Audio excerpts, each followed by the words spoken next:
Hey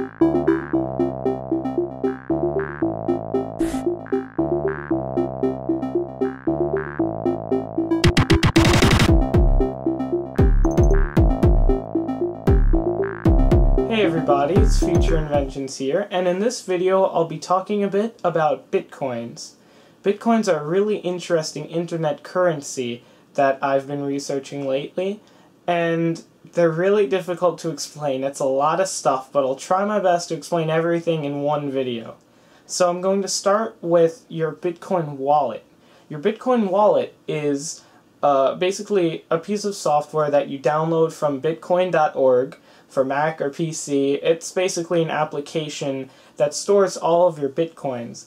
And it stores all of these Bitcoins in a library file. It's basically like a text file that's encrypted inside your library folder. So you might be wondering, how do you store currency in a file? Like, couldn't you just make that file and get tons of money? How is it legitimized? And the way this is done is that every single computer that uses this client has the entire history of every single transaction that's ever been made in Bitcoins stored. So that's how it checks. It'll check every time you make a transaction. Bitcoin miners, and I'll explain more about mining later, Bitcoin miners will check that that transaction matches up with all the past ones, and it'll make sure that that money that you have that you're trying to transmit is actual legitimate money. So you can't send like the same amount twice at the same time and, you know, double your amount of money. You can't do that. You can't just hack in and give yourself 1,000,000 Bitcoins and then sell it.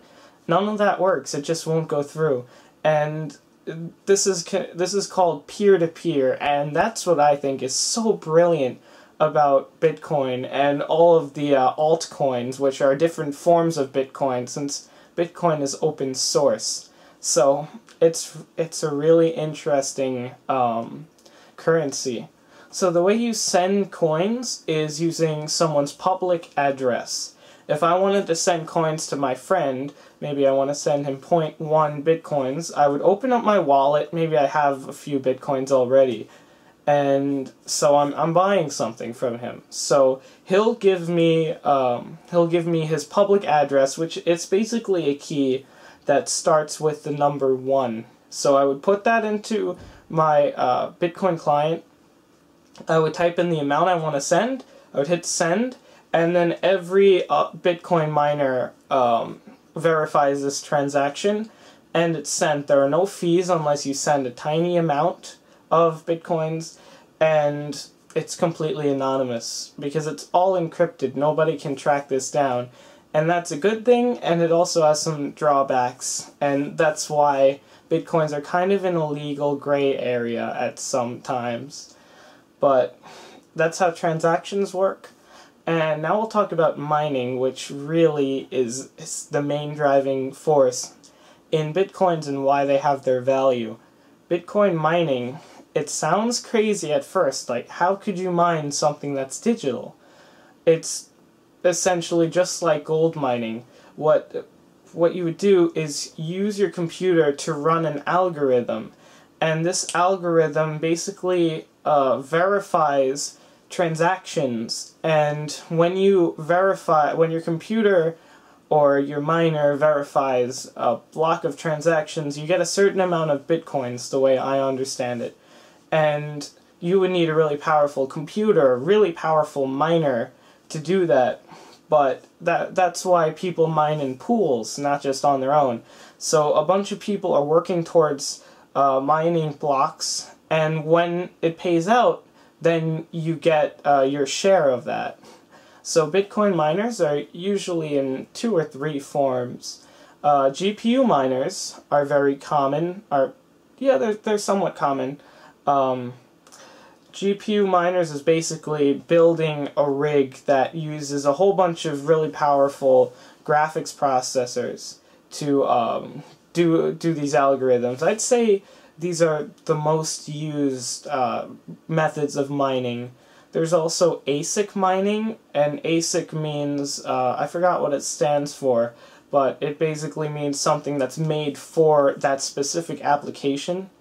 ASIC miners are much more efficient because they're made specifically to mine bitcoins, and they're very difficult to get. I'd say they're just less common than GPU miners, just because they're so hard to get. And CPU mining is the third way. You basically mine with your CPU, but it's not very efficient at all. So those are just the main ways you can mine. And ASIC miners, it would be a really good investment, and I would invest in one, but unfortunately you can't get them anywhere. There are two companies that make them, Avalon and Butterfly Labs, and there are some other smaller companies, but those are the major ones. You can get them on eBay, but they're all fake. You're probably not going to get any that you've ordered on eBay. They're all pre-orders, so someone will say, oh, they're going to ship them in a few months, right? Because all of these orders are way backed up. They say they're going to ship them in a few months, but by the time they would probably be shipped, these people have left eBay, and they're not going to send you their miner. They're just not going to send it to you. So that's the problem. You really can't get a miner, and plus they cost a lot of money. I mean, not for their output, but if you actually want to buy a miner that someone actually has in their hands, it'll cost you probably like $50,000, which is a lot. But if you could actually mine with that, you would be making a lot of bitcoins a day. There are a lot more intricacies in mining, and I could go all over it about hash rates and the difficulty factor, how that's climbing and everything. But if you're interested in mining, I'd say check it out yourself. And I don't think it's worth it, honestly. If you're gonna mine an altcoin, which is a variation of Bitcoin, and I'll talk about that too later. But so mining for me is not an option. I'm not interested in mining unless it's Litecoins. The other way that you could make money, which I am doing, is by trading Bitcoin. So of course it's just like stocks, and that's what's cool about it. It's like much faster moving stocks. So you just buy low and sell high and make a profit, and it's a lot of fun to do. I've been doing it with Litecoins mostly. I also tried it with Bitcoins. At the time of making this video, Bitcoins are down to like $80, so if you're $89. So if you want to jump on this, you should definitely buy some Bitcoins now before they go up more. So another way you can make money off Bitcoins is, of course, by selling things for Bitcoins. A lot of websites let you buy things with Bitcoins, and you can also, again, sell things on eBay with Bitcoins. There are other websites that are like eBay, made just for Bitcoins, like BitMit. I believe it's bitmit.net, but I could be wrong. I'll put a link down below. And but if you're going to sell Bitcoins over eBay, be careful, because you can't use PayPal, and they'll basically ban you like they did to my friend. What else? You could also sell physical versions of Bitcoins, and yeah, you can get physical versions in both coins, gold bars, but they're just plated gold because that would be too much. And you can get them in bills. You can make your own bills and sell them. And my friend does that, and he made this. This is 1 Bitcoin on here. Now, this right here, I don't mind showing you because this is my public address. You can send Bitcoins to this. You just scan it with your phone, and this is that public address that I was telling you about. And so you could send Bitcoins to this, and then it'll go on this wallet. This bill has a wallet on it. And you might be wondering, but how do you put the Bitcoins on there? Well, like I said, it's all stored in the blockchain. So that's how this has its value, because when you redeem it, then then of course you'll be able to get that, and all that information is stored in the blockchain. So there's also a private key, which I have hidden with numerous layers of paper and even some Sharpie just in case, because this bill is worth approximately $100 and I don't want someone stealing it. But this one is basically two different keys. I believe it's your private key and another key, another access key together. That's what my friend told me.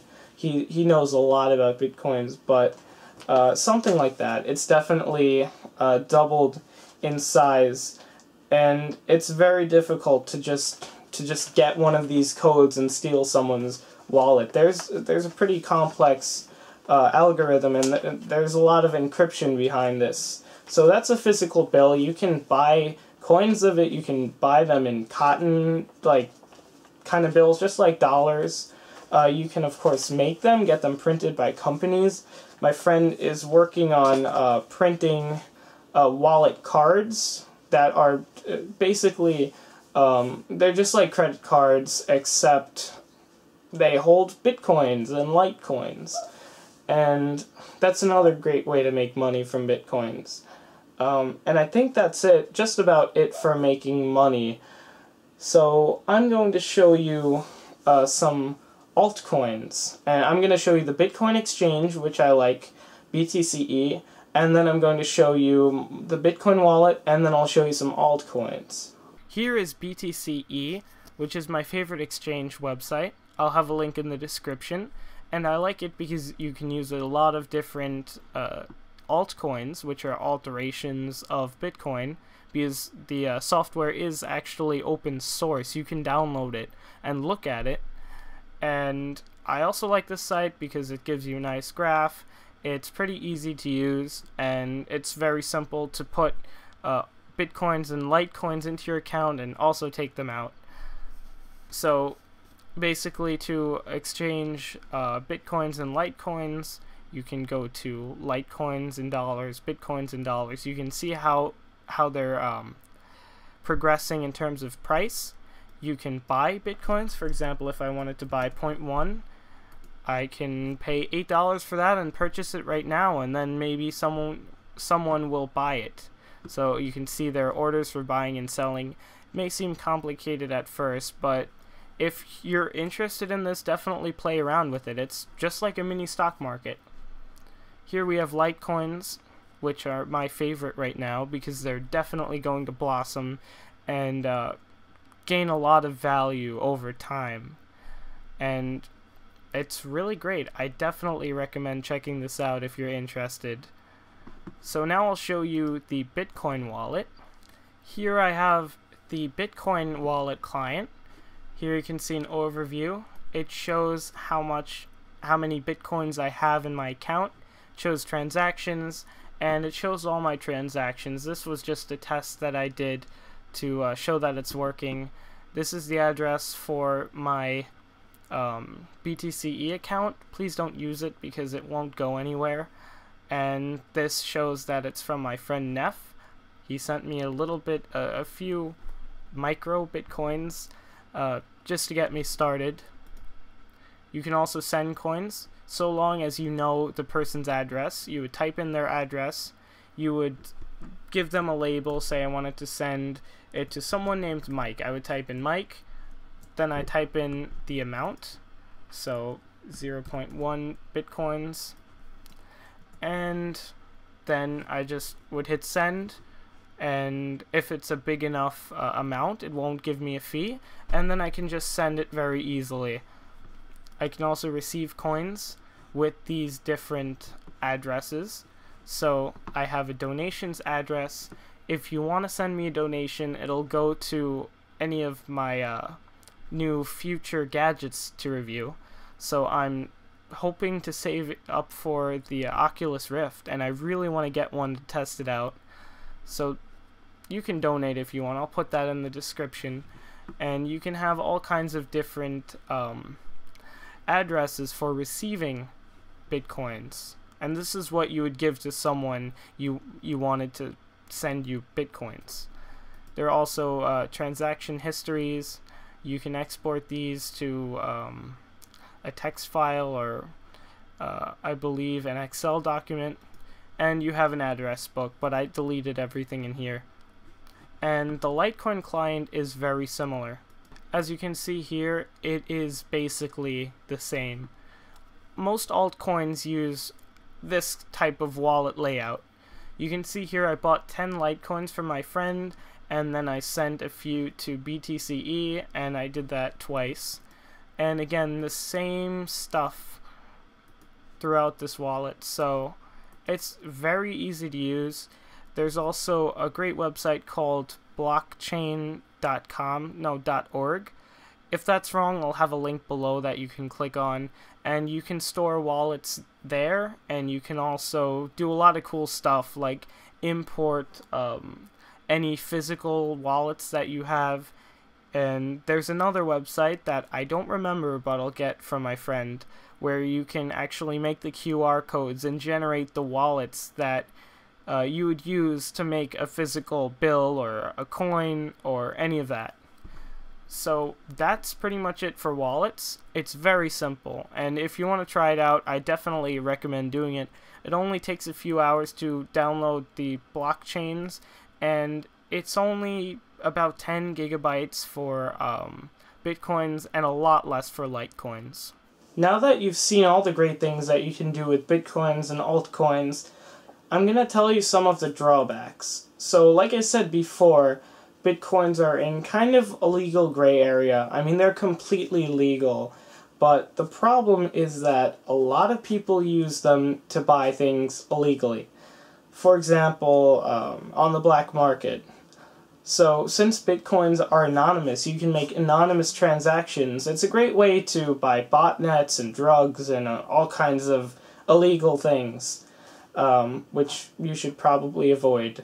But that's one of the problems with Bitcoins. People are going to think, some people will think if you're investing in Bitcoins, like, oh, you're a hacker or you do drugs or something. But you know, it's a lot due to what the media says and what politicians say, that a lot of people are against Bitcoins. So I think just getting the word out about how great Bitcoins are is a great way to increase faith in Bitcoins. I mean, there are a lot of people investing in Bitcoins. There are a lot of big companies investing millions of dollars in Bitcoins. It's a big thing, and like any other currency, you can use it for bad things, but for the most part it's really good. Just be careful what you use it for. And another drawback is that now the IRS and the government, they say, ooh, we want a piece of this. So of course they want to tax it. I don't know what they're doing with it. I don't know if they're enforcing this. I have no idea, but apparently you're supposed to pay income tax on it. I don't know if this starts now. I don't know if, you know, this is going to be something in the future. I don't even know how you could pay tax for Bitcoins. I have no idea. But I haven't made any money yet, so yeah. But I'm hoping for a bright future for Bitcoins. I think it's a really great thing, and it's helping a lot of countries that are having financial problems. They can trade in Bitcoins now if all their banks are going broke and they're having problems. Bitcoins may be the solution. And being a completely internet currency, they have a lot of possibilities. The future is pretty bright for Bitcoins. And with that, I'm going to end this video. Just remember to like, comment, and subscribe. And of course, invest in Bitcoin. And you can watch my last video, which was also about future technology, by clicking somewhere over here. There will be something popping up. I don't know where yet. Or maybe here. Or maybe here. Because, you know, I'm editing it right now, so I don't know yet. I'm having a giveaway going on. I've forgotten about that since I've been so busy with schoolwork, but now I don't have any anymore. So I'll probably announce the results to that like next week. So be sure to enter that, link it in the description, and also an annotation here, or here, or here somewhere. So, thanks for watching. Bye.